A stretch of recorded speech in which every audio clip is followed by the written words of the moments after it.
Shalom, my friends. So we've just come through the most awesome, spiritual, inspiring, powerful day of the year, Yom Kippur, where we didn't eat or drink and we wore white and we spent all day praying and singing and crying and dancing and doing tshuva and cleaning ourselves of everything that's blocked us from our soul and our relationship with Hashem.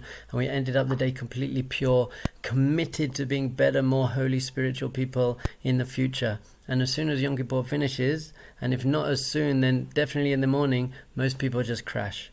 And we're back to where we were before, and we shout at our children again, and we say our blessings with no intention, and we eat too much, and we're speaking bad things, and it's like, what's happened? How did that happen? I get so many emails and messages like, what's happened? I was on such a high and I've just crashed. So our sages teach us that the number one obstacle to our spiritual growth is habit. We get into habits. That's just the way we do something.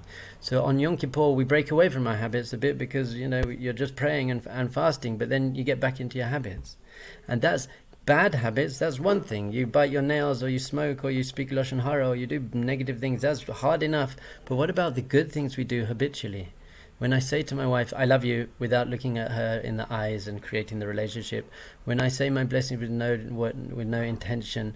When I pray, but I'm just saying the words again and again. So we've got these habits that block us. In comes Sukkot. What's Sukkot? What's the Sukkot all about? The Gemara says that you have to leave your dirat keva, your established dwelling place, your home, and go into a dirat arai. You should go into a temporary dwelling place. So what does that mean on a deeper level? Leave your established ways of being, your four walls of how you think. You have a critical voice. You have a perfectionist voice. You have a judgmental voice. You just got into a habit of thinking certain things. Or the way you're speaking, what do you speak about? Do we speak about meaningful things or just meaningless things? Do we say uplifting things or do we say things that put other people down? And what are we doing in our life? So Sukkot is saying, let's take the inspiration of Yom Kippur and bring it down into transformation. Let's change ourselves, and the only way you're going to do that is get away from your established way of being and sit in this temporary dwelling. And there's no habit to that. You're suddenly living in a hut for 7 days, shaking a lulav and an etrog around your head. It's all crazy. The whole of Sukkot is crazy. But what it's doing is giving you that time to shift away. And then what's the actual work?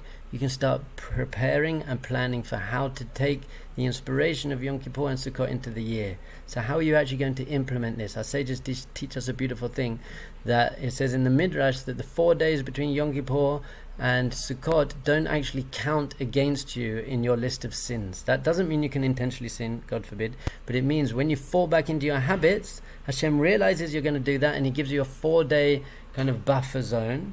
But then He says from Sukkot on, take this time to now start thinking, okay, how is my life going to be different? How am I going to make sure I'm not speaking that way? For example, I feel that I waste too much food. So now I've planned, I'm going to put cardboard boxes at the back of the fridge so the fridge is less deep.